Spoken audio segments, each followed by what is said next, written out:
Basilea, channel pendalaman Alkitab, studi teologi, dan podcast pelayanan oleh Pendeta Sony Santoso, Eskom, MTH. Like, subscribe, and share, dan selamat menonton. Salam sahabat Basilea, hari ini kita kembali ke PA kita 1 Korintus pasal 15 1 sampai 11 ya. Hari ini kita kembali diingatkan tentang Injil dan tentang pelayanan kita.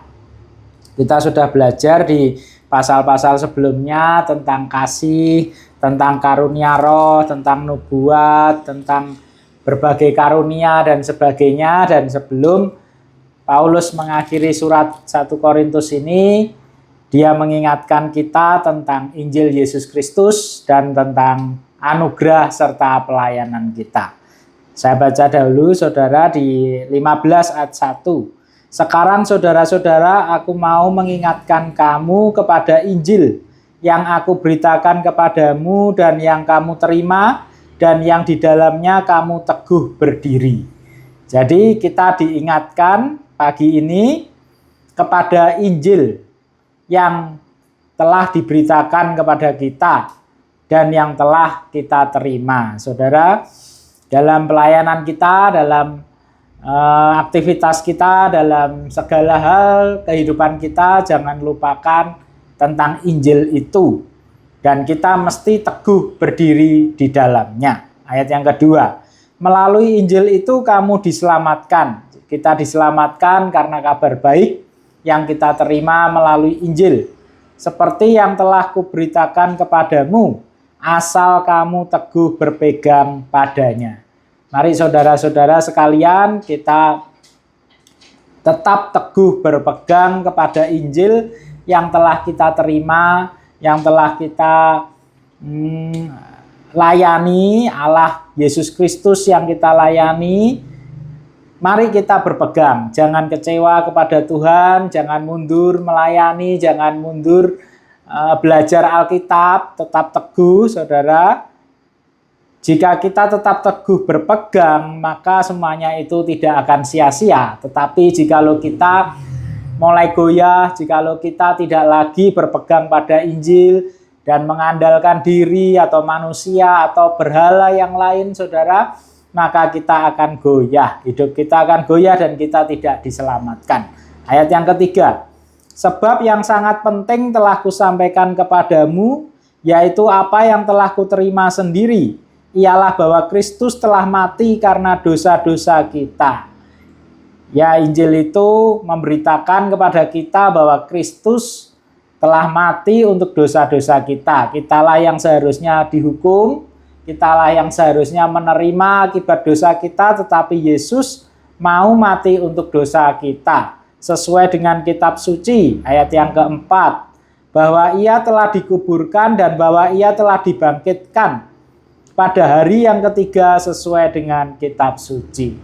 Yesus datang untuk dosa-dosa kita, Yesus mati untuk kita, Yesus dikuburkan, dan jangan lupa satu hal saudara, ia telah dibangkitkan. Jika Yesus tidak dibangkitkan, maka sia-sialah pelayanan kita, sia-sialah kita belajar Injil, sia-sialah kita berharap kepadanya jika ternyata Yesus mati dan tidak dibangkitkan. Tapi bersyukur kepada Tuhan, dia Allah yang bangkit dari kematian, dia Allah yang hidup dan sekarang ada di surga. Saudara, dia mengetahui apa yang terjadi kepada kita, dia selalu menyertai kita. Ayat yang ke-9, sebab akulah yang paling hina dari semua rasul, bahkan tidak layak disebut rasul karena aku telah menganiaya jemaat Allah. Lalu Rasul Paulus mengisahkan bahwa dari antara rasul-rasul itu dia yang paling hina dan mungkin tidak layak disebut rasul karena sebelumnya ia telah menganiaya jemaat Allah. Ayat yang ke-10, namun karena anugerah Allah, aku adalah sebagaimana aku ada sekarang. Jadi saudara yang dikasihi Tuhan, kita ada sekarang ini hanya karena anugerah Allah. Di luar Tuhan, kita bukan siapa-siapa, kita tidak dipakai Tuhan karena kecakapan, kepintaran, kebaikan kita, tapi kita dipakai Tuhan untuk melayani Tuhan, memberitakan Injil, dan pelayanan kita yang lain itu hanya karena anugerah Allah. Kita diselamatkan karena anugerah, kita dipakai untuk melayani Dia juga karena anugerah. Dan anugerah yang diberikannya kepadaku tidak sia-sia. Dan saudara, jangan kita menyia-nyiakan anugerah Allah yang telah diberikan kepada kita. Dia yang telah menyelamatkan kita, Dia yang mau memakai kita, Dia yang menyertai kita. Jangan sampai anugerah-anugerahnya itu kita sia-siakan. Dengan cara apa kita menyia-nyiakan anugerah Allah? Yaitu apabila kita tidak melayani dengan giat. Di sini dikatakan, Paulus mengatakan, sebaliknya aku telah bekerja lebih keras daripada mereka semua, tetapi bukan aku melainkan anugerah Allah yang menyertai aku. Paulus sadar bahwa ketika dia giat dalam melayani Tuhan, maka itu bukanlah dia, saudara, bukanlah karena Paulus hebat, bukanlah karena Paulus kuat, rajin, mampu, bukan, tetapi karena anugerah Allah semata yang menjadikan Paulus pelayan Tuhan yang memberkati banyak orang. Nah, saudara, pagi ini kita diingatkan tentang Injil Yesus Kristus yang telah kita terima dan anugerahnya yang memampukan kita untuk melayani Tuhan, untuk memberitakan Injil. Jangan sampai kita menyia-nyiakan anugerah Allah dengan tidak melayani atau dengan melayani gampangan, dengan melayani malas-malasan, uring-uringan, dan sebagainya, saudara. Tapi marilah kita melayani Tuhan dengan giat karena anugerah Allah yang menyertai kita. Selamat beraktivitas, selamat melayani.